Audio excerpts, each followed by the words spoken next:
Earlier in the show, Michael went through what's going on in Nigeria with Boko Haram and the horrific events going on over there, where this terrorist group has abducted over 200 Nigerian schoolgirls, and they recently completely destroyed a local Nigerian village.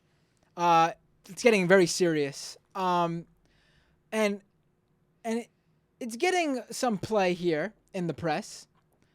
And Fox News wanted to chime in, and Fox host Laura Ingraham had on a regular guest, Zuhdi Jasser, who has a very right-wing, anti-Islamic view.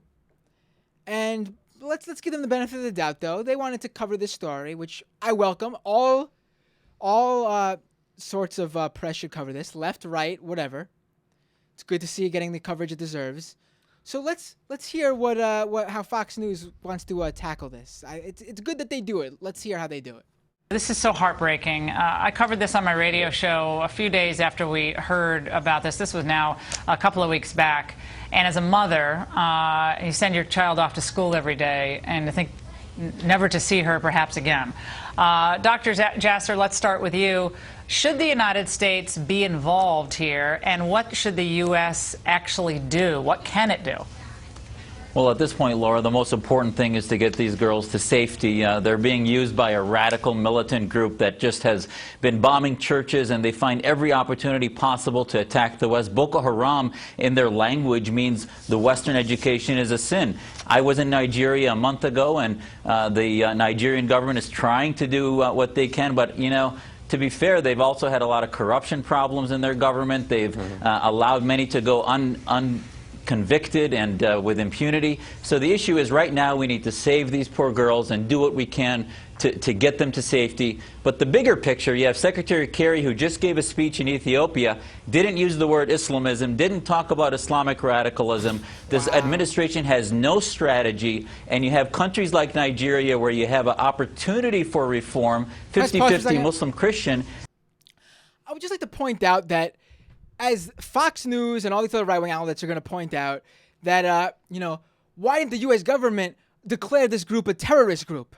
And it is coming out now that the government of Nigeria specifically requested that the U.S. government do not do that because they didn't want to heighten any situation or draw attention to this group. Continue. And yet we don't take those opportunities and we let radicalism fester. Mr. Zafar, look, I think part of the problem here is that we have a dead American ambassador. We have no one in custody. Not to go back to Benghazi, but we have no one in custody. Benghazi! Unbelievable! Listen, they are using this horrific, terrible, disgusting story of Nigerian children, schoolgirls, being abducted by a terrorist group so they could be forced to marrying these people. Children! They are taking this, and they are horrific, disgustingly enough. They should be ashamed that they're trying to use this to attack how the U.S. is handling the scenario. But even giving them the Fox News benefit of the doubt here, where at least in doing that, they're still drawing attention to this specific story. Which I'm really even pushing doing that, giving them the credit for that. But let's just say I give them the credit for that. They then say, you know what? Screw it. We don't really care about these kids or what's going on. We're using this really because Benghazi. I'm not even trying to even, I shouldn't be. I shouldn't be surprised. But I mean, because they are. But just seriously, I really can only say. Because I'm just. Continue. My God. Okay, not gotten anywhere in this investigation, as far as I could tell. And now people are saying, well, what are you going to do about these young girls? You got to do something. And believe me, our heart breaks for all of this horrific violence against religious minorities, Christians, Catholic priests being murdered during the middle of Mass, Syrian Christians, the Coptic Christians. They are being decimated, destroyed. The population is being halved almost every month, it seems. But what do we do at this point? I mean, we've sent a message to the world that you can kill a U.S. ambassador, and it looks like get away with it. Okay, first of all, They love to play the victimization card, which they're also using it for.